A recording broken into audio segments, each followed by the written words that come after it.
तो अर्जुन 5 कारण बताता है युद्ध ना करने के। 5 तर्क देता है, कारण नहीं तर्क देता है। तो अर्जुन यहाँ कहता है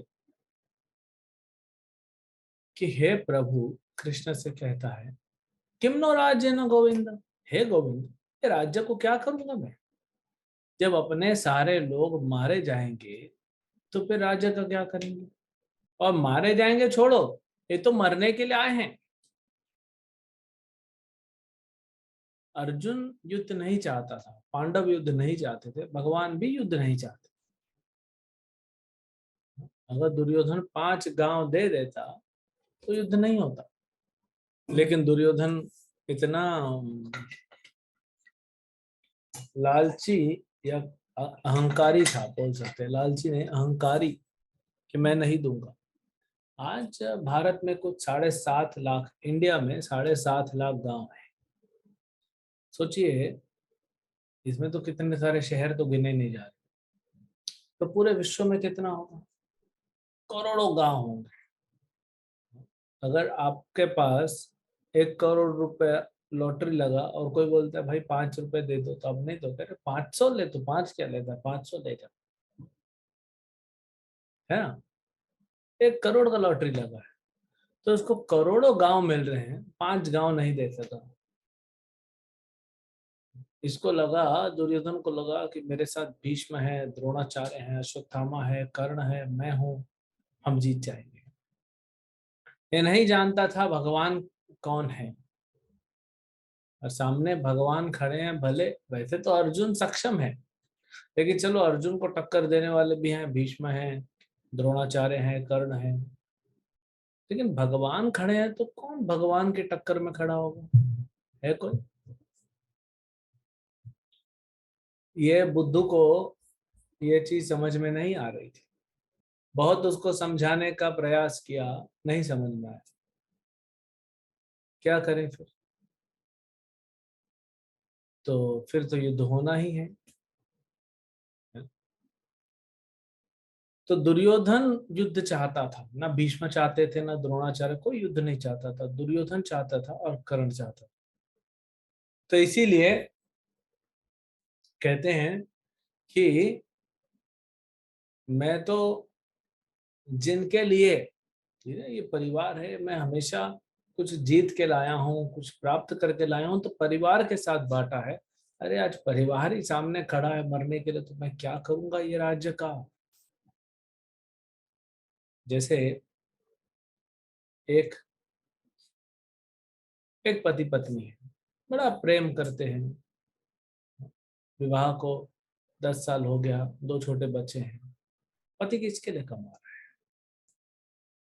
पति जाता है बाहर, बिजनेस करता है, जॉब करता है, पैसा कमा के पत्नी के लिए कुछ लाता है, बेटा के लिए कुछ लाता है, बेटी के लिए कुछ लाता है। अब अगर विवाह के कुछ 10 साल 12 साल बाद पत्नी के साथ झगड़ा हो, अब पत्नी बोलती है कोर्ट में आओ, डिवोर्स चाहिए। अब बच्चे भी उसके साथ हैं। तो ये व्यक्ति को, ये आदमी को कमाने का इच्छा ही नहीं होगा। किसके लिए कमाऊंगा? अरे जिसके लिए कमाना था वो तो सब मेरे विरुद्ध खड़े हैं, वो मेरे से अलग होना चाहते हैं। फिर एक उत्साह जो है वो खत्म हो जाता है। तो अर्जुन यहाँ यही बोल रहा है कि प्रभु, उत्साह नहीं है लड़ने का। क्या करूंगा मैं ये सब जीत के? जिनके लिए जीतना था वो तो सब खड़े सामने मरने के लिए तैयार। कौन कौन है? गुरु है, सब हमारे पिता तुल्य हैं, जो पुत्र समान है, जो पितामह है भीष्म, और दूसरे मामा है, चाचा है, हाँ, और ससुर हैं, पोते हैं, जितने भी रिश्तेदार हैं सब खड़े हैं और सब मरने के लिए तैयार है। यहाँ दिवाली मनाने नहीं आए, युद्ध करने आए हैं। कौन जीवित जाएगा नहीं पता है, मृत्यु होगी। तो बोलता है अर्जुन कि अगर ये ऐसे आए हैं तो फिर मैं क्यों मारूं इनको, भले ये मुझे मार दें, मुझे नहीं मारना है, मैं नहीं लड़ने वाला हूं। कृष्ण को कहते हैं मैं नहीं लड़ने वाला हूं, भले आप मुझे पृथ्वी छोड़िए, आप मुझे पूरा ब्रह्मांड दे दीजिए, तो भी मैं नहीं लड़ूंगा। हम्म? का प्रीति सा जनार्दन, हे जनार्दन, क्या प्रीति, क्या आनंद है अगर इनको मार दिया, क्या आनंद है बताओ, इससे अच्छा वो मुझे मार दो, है ना? तो वो जो उदाहरण हमने लिया, एक व्यक्ति कमा रहा है अपनी पत्नी के लिए, बच्चों के लिए कमा रहा है। कभी कभी ऐसा होता है कि पत्नी की मृत्यु हो जाती है, छोटा सा बच्चा है, तो भी उसका उत्साह खत्म हो जाता है, किसके लिए पैसा कमा, मैं अपना पत्नी से इतना प्रेम करता था, उसकी मृत्यु हो गई, या जिस पत्नी से प्रेम करता हूँ वो मुझसे डिवोर्स लेने के पीछे पड़ी है, तो किसके लिए कमाऊंगा। तो अर्जुन का हतोत्साहित होना स्वाभाविक है, उस व्यक्ति के लिए स्वाभाविक है जो व्यक्ति भौतिक चेतना में है। अगर मैं सोचता हूं कि मैं शरीर हूं ना, तो ठीक है, मेरे लिए दुख कर, लेकिन वो सत्य नहीं है। भगवान आगे बताएंगे, अर्जुन ये तुम्हारा मामा चाचा दादा बाप ये लोग नहीं है भाई, ये लोग नहीं है, तुम आत्मा हो, ये सारे भी आत्मा। तो इनको तुम वैसे भी इनके साथ ज्यादा समय नहीं जीने वाले, तुम्हारा भी मृत्यु हो जाएगा, इनका भी एक समय मृत्यु हो जाएगा, लेकिन उसके कारण तुम अपने धर्म से पीछे क्यों हट रहे हो, ये आगे भगवान बताएंगे। अब यहाँ पे अर्जुन बोलता है किमनो राज्य न गोविंदा, गोविंद शब्द, अर्जुन ने जो भी शब्द प्रयोग किए भगवान के लिए, या भगवान ने भी अर्जुन के लिए अलग अलग शब्द प्रयोग किए हैं, इसका मतलब क्या है, गोविंद शब्द का मतलब क्या था। गो का मतलब होता है गाय, ये तो आपको पता है। तो गोविंद जो गायों को आनंद देता है, ठीक। गो का एक और अर्थ होता है पृथ्वी, जो पृथ्वी को आनंद देता है। भगवान ने पृथ्वी को बचाया था, रसातल में फेंक दिया था पृथ्वी को, हिरण्याक्ष ने बचा के लाए थे वराह भगवान, तो इसीलिए उनका नाम है गोविंद। गो का अर्थ होता है और एक इंद्रियां, हमारी आंखें कान नाक मुंह, हमारी इंद्रियां, जो हमारे इंद्रियों को आनंद देते हैं उनको कहते हैं गोविंद। लेकिन दो प्रकार से समझना चाहिए। हम जब भगवान को देखते हैं, भगवान के सुंदर विग्रह श्री श्री राधा रस बिहारी को देखते हैं, या आप देख रहे हैं यहाँ पे, तो हमारे आंखों को आनंद आता है, इसलिए वे गोविंद हैं। ऐसा नहीं कि हे गोविंद मेरे लिए मूवी चला दो, मैं देखना चाहता हूँ। भगवान हमारे सेवक नहीं है, हम उनके सेवक हैं। जब कृष्ण का हम नाम सुनते हैं, कृष्ण की कथा सुनते हैं, तो हमारे कानों को आनंद मिलता है, इसीलिए वे गोविंद कहलाते हैं। इसीलिए नहीं कि कृष्णा, जैसे आजकल होता है ना, एलेक्सा ये वाला गाना चला दो। एलेक्सा आपका नौकर हो सकता है, कृष्ण नहीं है, हम कृष्ण के नौकर हैं। तो कृष्ण को नहीं बोल सकते ये गाना चला दो, ये मुझे सुनना है। जब हम कथा सुनते हैं तब वो आनंद मिलता है। वैसे ही जब भगवान को हम भोजन अर्पण करते हैं, फिर हम जब प्राप्त करते हैं तो हमको स्वाद मिलता है। भगवान कोई जोमेटो या टोमेटो या स्विगी नहीं है कि ऑर्डर कर दिया ये भेजो मेरे जीवा के लिए। तो भगवान गोविंद हमारे इंद्रियों को कब आनंद देंगे, जब हम उनकी सेवा करेंगे, तब वो आनंद मिलेगा। लेकिन अर्जुन भौतिक दृष्टि से देख रहा है, वह आध्यात्मिक दृष्टि से नहीं देख पा रहा है, वो भौतिक दृष्टि से देख रहा है कि मेरे को मजा नहीं आ रहा है, इसीलिए मैं नहीं करूंगा। मेरे को अच्छा नहीं लग रहा है लड़ना, मैं नहीं लड़ूंगा। जैसे एक छोटा बच्चा बोलता है मेरे को अच्छा नहीं लग रहा है स्कूल जाना, मैं इसीलिए नहीं जाऊंगा। बेटा जाना तो पड़ेगा। अब तो चुपचाप जाएगा कि रोते हुए जाएगा, पिटते हुए जाएगा, बांध के तेरे को भेज दें, जाना तो पड़ेगा, क्योंकि वो तेरा धर्म है। तो अर्जुन को भी भगवान आगे कहेंगे कि बेटा तेरा धर्म है ये, पालन तो करना पड़ेगा। तुम एक योद्धा हो, क्षत्रिय हो, तो युद्ध करना तुम्हारा धर्म है। हर कोई भौतिक चीजें भोगना चाहता है इस संसार में, हर व्यक्ति भोगना चाहता है।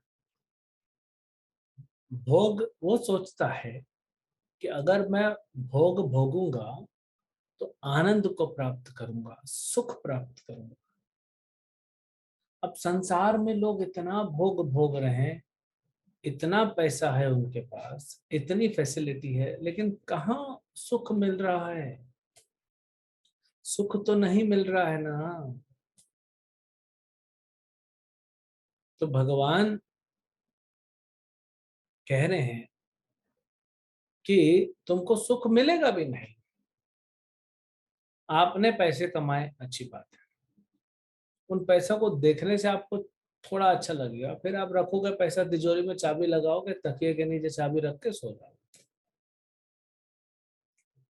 फिर उस पैसे को खर्च करोगे, घर बनाओगे, गाड़ी खरीदोगे, कपड़ा खरीदोगे, कहीं घूमने जाओगे, फिर आपको उसमें से थोड़ा सुख मिलेगा, लेकिन वो भी थोड़ी देर में खत्म। घर खरीदेंगे नया, 2-4 दिन, 1 महीना देखेंगे, अच्छा लगेगा, सब लोग तारीफ करेंगे, फिर वो पुराना हो जाएगा।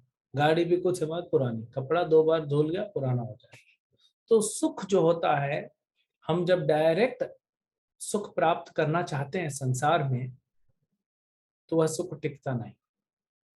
लेकिन अगर हम भगवान की सेवा करते हैं,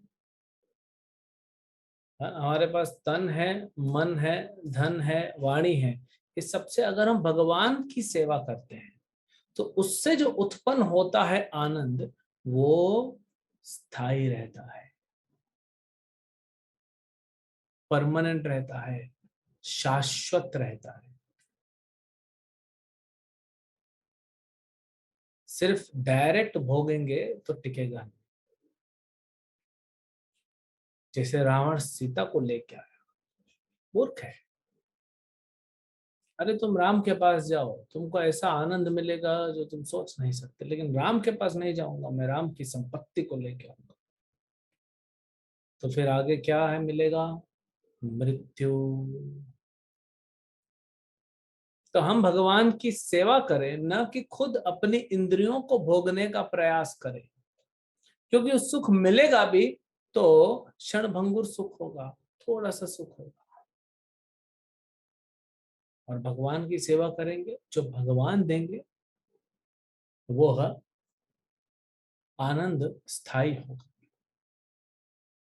ध्रुव महाराज को अपने पिता की गोद में बैठना था, उसकी सौतेली माँ ने नीचे उतार दिया। 5 साल का बच्चा अपने बाप की गोद में नहीं बैठ पा रहा है, कितना दुख का बात है। तो रोता हुआ, पहले तो क्रोध आया, फिर रोया, रोता हुआ अपनी माँ के पास आया।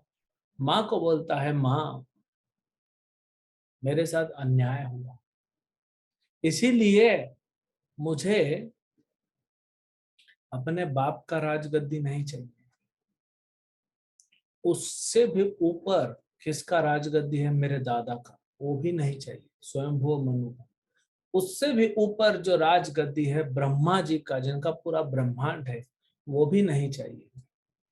मुझे उससे भी ऊपर चाहिए राज्य, अपने बाप के बाप के बाप से भी बड़ा राज्य चाहिए। बताओ क्या करूं? माँ बोलती है, बेटा ब्रह्मा को तो ब्रह्मांड देने वाले भगवान विष्णु हैं, तो अगर तेरे को भी चाहिए ब्रह्मा से भी बड़ा राज, तो भगवान विष्णु के पास जाना पड़ेगा, संपत्ति सारी उनकी है। तो ध्रुव कहता है, ठीक है माँ, भगवान किधर मिलेंगे? कहाँ रहते हैं, कहाँ मिलेंगे? माँ कहती, बेटा मुझे तो पता नहीं है, मैंने सुना है कि साधु लोग जंगल में जाते हैं भगवान को ढूंढने के लिए, तो तू भगवान को ढूंढने के लिए जंगल में जा। इसको कहते हैं माँ। ये है असली माँ। 5 साल के बच्चे को भेज रही भगवान को ढूंढने के लिए जंगल में। डर नहीं रही कि जंगली जानवर खा जाएंगे। विश्वास है कि भगवान रक्षा करेंगे। जो माताएं हैं वो ऐसी माँ बने, बच्चों को भक्त बनाओगे तो आपका उद्धार होगा। अमेरिका में हमारे एक भक्त हैं ब्रह्मचारी, उनकी माँ, बहुत पहले की बात है, 50 साल, 45-50 साल पुरानी बात है। तो उनकी माँ, वो लड़का तो ब्रह्मचारी बन गया, भक्त बन गया, लेकिन माँ भक्त नहीं थी। माँ कभी पार्टी कर रही, कभी इधर, अमेरिकन कल्चर है। करते करते एक दिन बूढ़ी हो गई और मृत्यु को पहुंची। मृत्यु के जस्ट पहले पूछती है बेटे को, बेटा किधर है तुम्हारा कृष्ण? और जब तक बेटा जवाब देता, इसके पहले माँ का मृत्यु हो गया। और भगवान क्या कहते हैं गीता में, यम यम आपि स्मरं भावम त्यज्यते अन्ते कलेवरम तम तम एवेति कौन्ते सदा तत् भाव भावतः। तो जो अंत में करोगे वहीं पहुंचोगे। अंत में ये माँ ने भले जीवन भर भक्ति नहीं की, लेकिन उसका बेटा भक्त बन गया, इसीलिए उस माँ की चेतना ऐसी हो गई और वो माँ को नाम उनके जीवा पे आया कृष्ण नाम, और मृत्यु हो गई, उद्धार हो गया। हम्म? तो माताओं को और पिताओं को चाहिए कि अपने बच्चों को भक्त बनाए, तो आपका उद्धार भी हो जाए। तो ध्रुव महाराज की माँ ने भेजा, रास्ते में मिले नारद मुनि। नारद मुनि ने कहा, पहले तो उनको टेस्ट किया, बेटा तू घर जा, कहाँ तू इतना दुख लेता है छोटा सा चीज। बोले नहीं मैं घर नहीं जाऊंगा, मुझे राज्य चाहिए, बताइए। तो बोले ठीक है, हरे कृष्ण महामंत्र जप करो, तुम वृंदावन जाओ, मधुवन, मथुरा के पास जाओ मधुवन में, और वहां पे तुम यमुना किनारे हरे कृष्ण महामंत्र का जप करो एक निष्ठ होके। ध्रुव महाराज ने 5 महीना 6 महीना तपस्या की, हरे कृष्ण महामंत्र जप किया। 6ठे महीने में भगवान सामने खड़े हैं। ध्रुव महाराज शुद्ध हो गए, भक्ति से बोलते हैं, प्रभु मुझे कुछ नहीं चाहिए, ये राज्य तो कांच के टुकड़े समान है, आप और आपकी भक्ति तो हीरे के समान है। मुझे हीरा मिल गया तो मैं कांच के टुकड़े क्या करूंगा, वो भी टूटे हुए। भगवान ने कहा, बेटा ध्रुव मैं तुम्हें भक्ति तो दूंगा, प्रेम तो दूंगा, वो तो दे दिया, लेकिन क्योंकि तुम्हारी इच्छा थी राज्य की, वो भी मैं दूंगा। तुम्हें ध्रुव लोक दूंगा। इस ब्रह्मांड में ध्रुव लोक अमर है। ब्रह्मा जी का मृत्यु हो जाएगा, ब्रह्मांड खत्म हो जाएगा, लेकिन ध्रुव तारा हमेशा रहेगा। तो भगवान जो हमें देते हैं वो कभी खत्म नहीं होता, कभी भी नहीं। तो अगर हमें कुछ चाहिए तो हमें भगवान के पास जाना चाहिए, भगवान की भक्ति करना चाहिए और ऐसा कुछ मांगना चाहिए। ऑब्वियसली अगर मान लीजिए आपको मौका मिलता है प्रधानमंत्री से मिलने का, तो अब ये थोड़ी ना मांगोगे कि सर मेरा बच्चे का रिजल्ट आया है, अगर उसका 2% बढ़ जाए ना तो वो अच्छा कर लेगा। अरे आप प्रधानमंत्री से मिल रहे हो, ये थोड़ी ना कर रहे हो।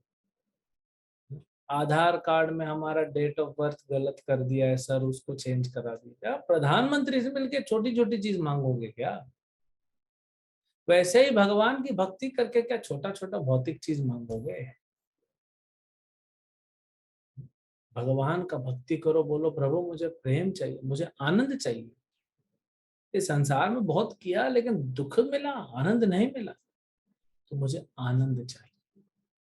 तो भगवान का भक्ति करने से भी आनंद मिलेगा, और फिर जब भगवान मिलेंगे वरदान देंगे आपको आनंद का, वो आनंद कभी भी नष्ट नहीं होगा। ये ब्रह्मांड नष्ट हो जाएगा, महाप्रलय आ जाएगी, लेकिन आपका आनंद वैसा का वैसा ही रहेगा। जब भगवान देते हैं तो वो टिकता है, और जब हम खुद प्राप्त करते हैं अपने कर्मों से तो वो नहीं टिकता है, वो थोड़ी देर ही टिकता है। तो इसीलिए गोविंद का मतलब ये नहीं है कि हमारी इंद्रियों को सुख चाहिए, हम भगवान की इंद्रियों को सुख देंगे, भगवान प्रसन्न होंगे, तो हमें अपने आप सुख और आनंद मिल जाएगा। अर्जुन देख रहा है कि अपने लोग मारे गए, फिर क्या मिलेगा, लेकिन ये नहीं समझ रहा है कि मैं कृष्ण को प्रसन्न कर रहा हूँ युद्ध करके।